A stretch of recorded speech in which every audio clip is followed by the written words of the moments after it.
Thiruvarur Gandhi sir வந்து 2 கருத்து சொல்லியிருக்காரு. புகழமணி சார் நிறைவு கருத்தா சொல்லுங்க. ஒன்று வந்து நீங்க நீதிமன்றத்திலும் மக்கள் மன்றத்திலும் சட்டமன்றத்திலும் வந்து அந்த 10.5% இடஒதுக்கீடு தொடர்பாக மாறுபட்ட நிலைப்பாடுகளை எடுத்திருப்பதா ஒன்று சொல்றாரு. அதுக்கு ஒரு பதில் சொல்லுங்க. ஒன்று. இன்னொன்று, இந்த விஜய் தாவேகாவின் நடிகர் விஜயை, தலைவர் விஜயை வந்து இப்பொழுது அதிமுக கடுமையாக தாக்குகிறது. பாரதிய ஜனதா கட்சி திமுகவும் இப்பொழுது கடுமையாக தாக்கி பேச ஆரம்பித்து விடுறது. இந்த கூட்டணிகள் தேமுதிகவோ அல்லது பாட்டாளி மக்கள் கட்சியின் ராமதாஸ் பிரிவோ அங்கு போனால் ஒரு பெரிய மாற்றத்தை ஏற்படுத்தும் அப்படின்று நம்ம திருவாரூர் காந்தி சொல்றாப்புல.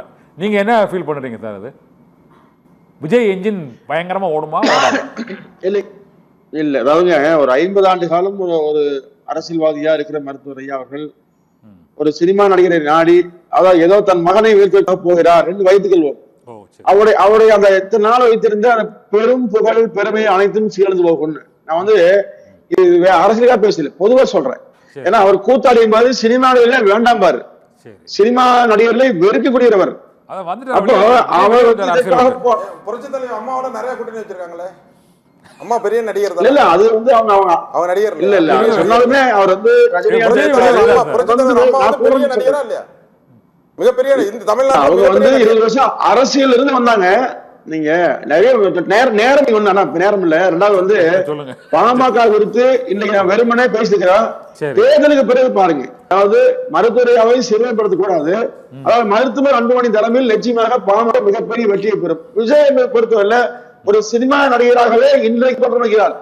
தன்னை தலைவனாக கருதல. மேடையில் டான்ஸ் ஆடுறத 3ஆம் ஆண்டு நினைவு விழாவுடைய தோற்றம் சொன்னா இதை விட கேள்விக்கு எதுவுமே இல்லைங்க. விஜய் என்பவர் இந்த தேர்தலில் நிச்சயமாக பெரிய பாதிப்பை அதிமுக ஏற்படுத்த போவதில்லை. அதாவது விஜய் பத்தியே பெரிய கவலை இல்லைங்க. மூன்றாவது, நீங்க சொன்ன மருத்துவரையாவை போன்ற தலைவர்கள் எல்லாம் நிச்சயமாக திமுக எதிர்க்காமல் அல்லது வந்து வேறு முடிவு எடுத்தாங்கன்னா நிச்சயமா அவருக்கு தான் பாதிப்பு. ஏன்னா மக்கள் வந்து திமுக ஏத்துக்கல, திமுக கடும் கோபமா இருக்காங்க. அப்போ அவரே சரியானால் நிச்சயமாக எதிர்வினையை அவர் சம்பாதிக்க நேருங்க. அதனால இது குறித்தெல்லாம் அதிமுக கவலைப்படவில்லை. நிறைய புகார் சொன்னாரு.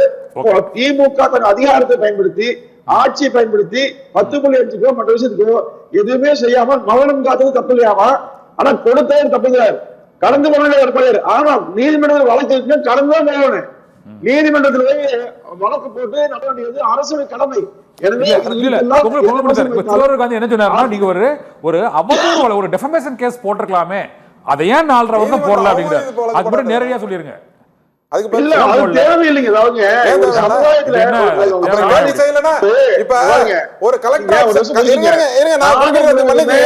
நீங்க நிறைய பேப்பர்ல பாத்துருக்கலாம், கலெக்டர் ஆபீஸ வந்து நீதிமன்ற உத்தரவுப்படி ஜப்தி பண்றாங்கன்னு. அது என்னன்னா, கலெக்டர் கிட்ட நிதி பேப்ப அந்த இதை கொடுன்னு கோர்ட்டு சொல்லி அவங்க கேட்க மாட்டாங்க. உடனே கோர்ட்டுகிட்ட போய் கேட்பாங்க, ஐயா நீங்க சொன்னீங்க கலெக்டர் அதிகாரம் உள்ளவங்க, எங்களை நாங்க கேட்டு பார்த்தா முடியல அப்படின்னா போடு, ஜப்தி போடு, நீ அந்த இதுல இருக்கிற ஜாமான்லாம் ஜப்தி பண்ணு அப்படின்னு போட்ட உத்தரவு பார்த்திருக்கீங்களா?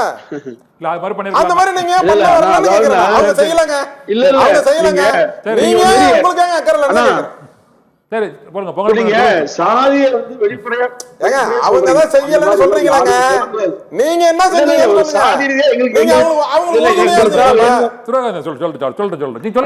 ஒரு குறிப்பிட்ட சாதியை வெற்றுமையா சொல்லிக்கொண்டு எங்களுக்கு தான் தரவானு வேணும் சொல்லும் போது மற்ற சாதியில் என்ன யோசிப்பாங்க? சாதி எல்லாரும் தேவைங்க. ஒரு சாதியை மட்டும் பயன்படுத்த கூடாதுங்க. இல்ல நீங்க சொல்றது கரெக்ட். எல்லா சமுதாயம் முக்கியம். நீங்களே நீங்க சொல்றீங்க எங்க சாதிக்கிறீங்க, நான் அப்படி சொல்ல விரும்பல. எல்லோரும் பயன்பட வேண்டும், எல்லோருக்கும் பயனாக வேண்டும், பொதுவில் வைப்போம், அவ்வளவுதான்.